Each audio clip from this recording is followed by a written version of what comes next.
Assalamualaikum warahmatullahi wabarakatuh. Perkenalkan, nama saya Rani Anggraini, NPM FOGO 228, kelas tingkat 1A, Prodi D3 Kebidanan.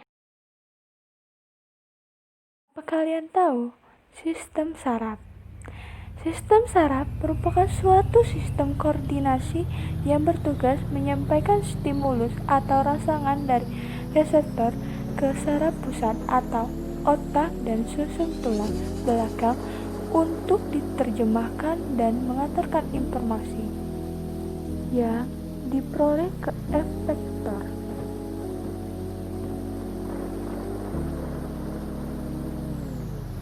Sistem saraf.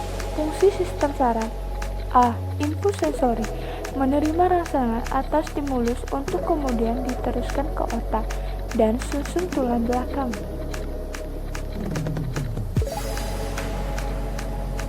B. Integrasi.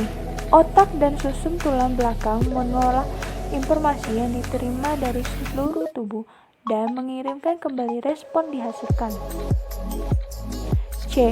Output motoris, mengantarkan impuls ke efektor, baik sel maupun organ, atau terutama otot dan sel-sel kelenjar yang akan menghasilkan respon tubuh.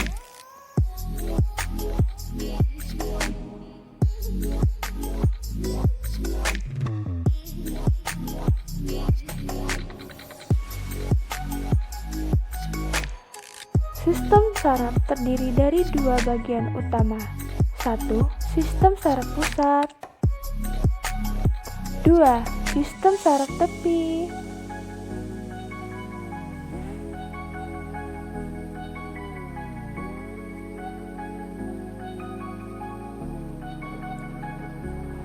Sistem saraf pusat, lokasinya terletak di bagian tengah tubuh. Kedua, terdiri dari otak dan susun tulang belakang.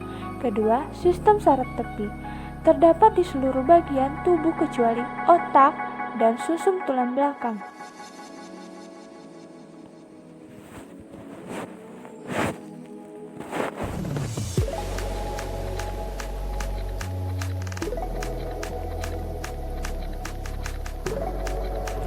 Sistem saraf.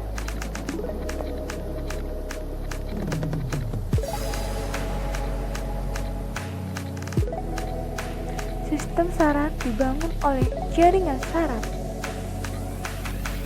Kedua, jaringan saraf terdiri dari neuron dan sel-sel glia. 3. Neuron membawa atau mengantarkan impuls saraf.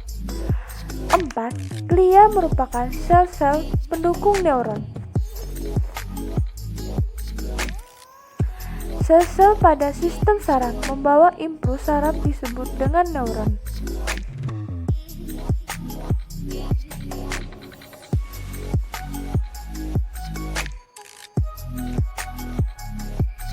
Neuron,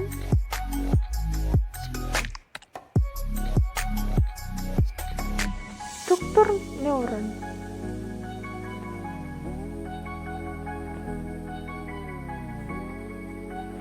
Satu, dendrit, menerima sinyal dari reseptor maupun dari neuron-neuron lainnya. 2. Badan sel, terdiri dari nukleus dan organel-organel sel.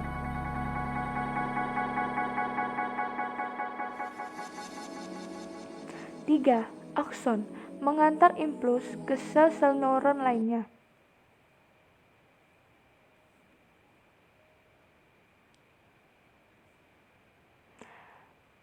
Struktur neuron, dendrit, badan sel, akson.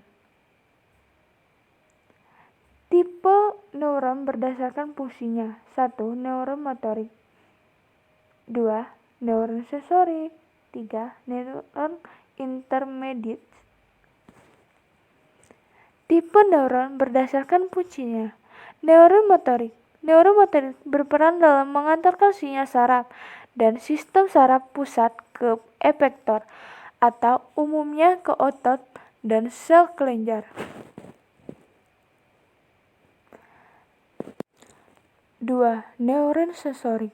Neuron sensorik menerima rangsangan atas stimulus seperti cahaya, panas, tekanan, zat-zat kimia, serta menyampaikan informasi. 3. Neuron intermediate. Neuron intermediate berperan dalam membawa impuls saraf di antara bagian-bagian pada sistem saraf pusat.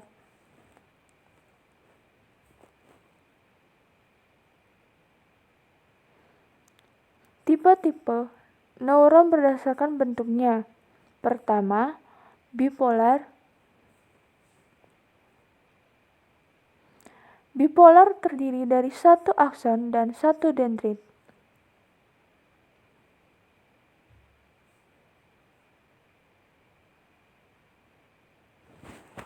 Kedua, multipolar terdiri dari satu akson dan banyak dendrit.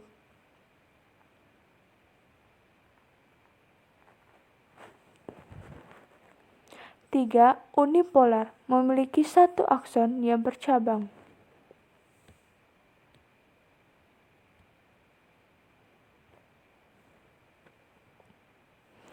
Empat, anaksonik terdiri dari banyak dendrit tapi tidak memiliki akson. Bagaimana proses penghantaran impuls saraf pada neuron?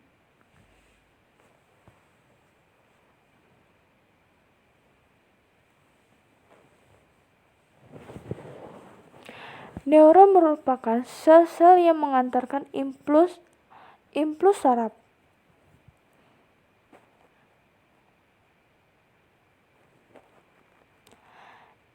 Ketika akson dalam kondisi aktif, akson mengantarkan impuls saraf. Kondisi ini disebut juga dengan potensial aksi.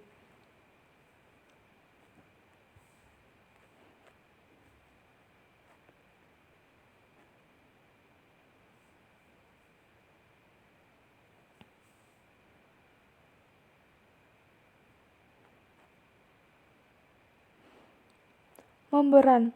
Pada kondisi biasa atau akson tidak mengantarkan impuls saraf, bagian dalam akson bermuatan negatif dibandingkan bagian luar. Potensial aksi dihasilkan melalui aliran ion bermuatan positif yang melewati membran akson.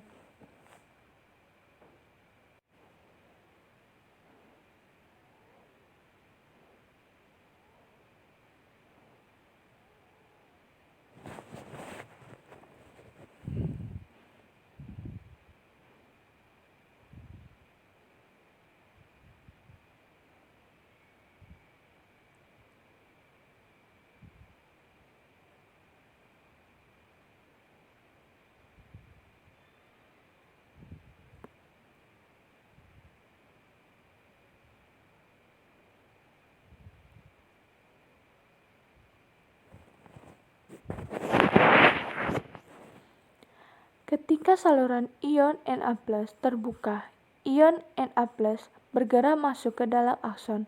Hal ini menjadikan bagian dalam akson menjadi bermuatan positif. Ketika saluran ion K+ terbuka, ion K+ bergerak keluar akson. Hal ini menjadikan bagian dalam akson menjadi bermuatan negatif kembali.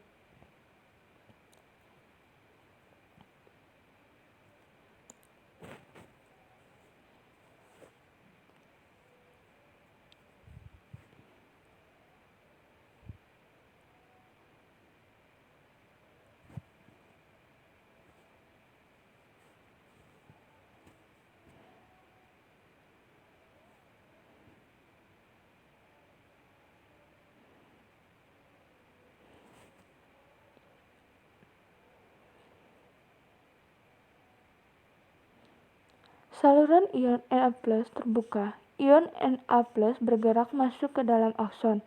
Bagian dalam saluran ion K+ terbuka. Ion K+ bergerak keluar akson. Bagian dalam akson menjadi negatif kembali.